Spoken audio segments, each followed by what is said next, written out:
question on I don't have a lot of knowledge about this topic, but the New Hampshire retirement system has some fiscal problems. How do you deal with that, and then also in the context of Social Security rate has some fiscal problems? Well, as far as the New Hampshire retirement system goes, we have a problem because the communities never paid their fair share of the retirement system. That's basically what it was. A lot of people don't understand the state of New Hampshire, the state government pays 35% of the town's share of teachers, police, and fire. And the employee pays in at a steady rate for the last, I don't know how many years, since its inception. As the fund grew and it looked great, what was happening was the communities were coming in saying, let's lower our share, let's lower our share, let's lower our share. When the stock market crashed the last time, we found out that had we not kept lowering the community's rate, we would have been a lot better off. Now it's time to pay the piper. We're about $6 billion short of all the obligations we have. Problem I have again is I'm a firm believer that when you make a promise, you have to keep it. So there are a whole lot of police, fire, and teachers who were promised, here's how much we're going to pay you, and here's what you're going to get for retirement benefit. So I think we have to make good on that promise. I don't have a problem with him now hiring new people and saying, that's the old deal, it's not available anymore. There are a number of ways of doing the fix. One is to just walk away from it, which I don't think we can do. One is to bond it.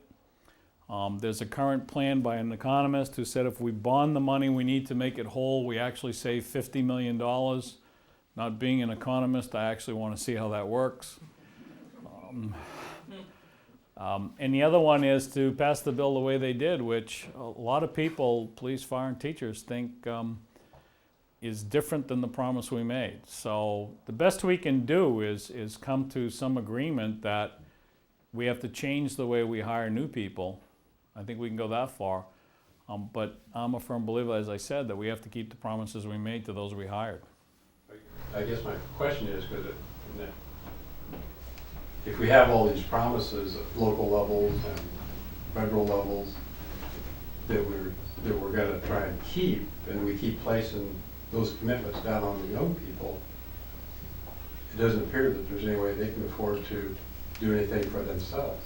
But what we need to do is stop spending their money on other things. We keep bringing in new programs and starting new programs. S-CHIP's a perfect example. Why are we paying for someone's health insurance for their kids if they're making $94,000 a year? I think they can afford it themselves.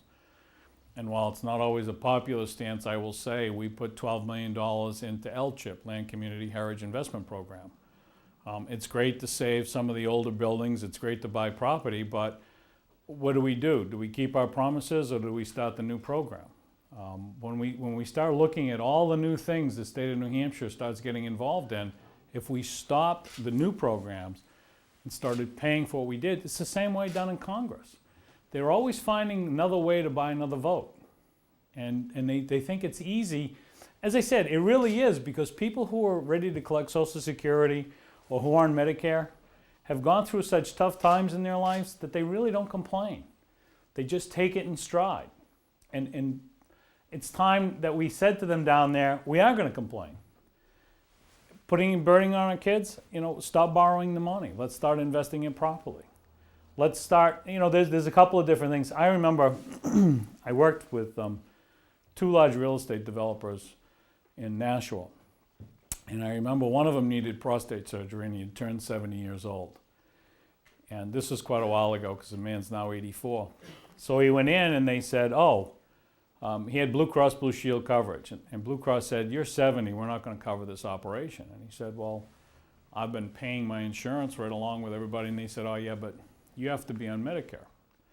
So he marched down to the Medicare, down to Social Security, and they said, oh, well, you can't have Medicare unless you collect Social Security. And he said, no, you don't understand. I still work. I'm a wealthy man. I don't need your money. And they said, well, if you don't collect your Social Security check, you can't have Medicare coverage. So he said, all right, well, I need health insurance. That's the problem with the federal government. So if they didn't need it and all they wanted was the health, why didn't we let them do it? It's because some bureaucrat down there said, no, we can't have special rules for different people. Now, there's a case where we need special rules. those are just some of the things, if you take a good look at them, it's common sense. We don't have any common sense down there anymore. But then again, there's a whole lot of people down there who didn't have to make it the hard way either, so.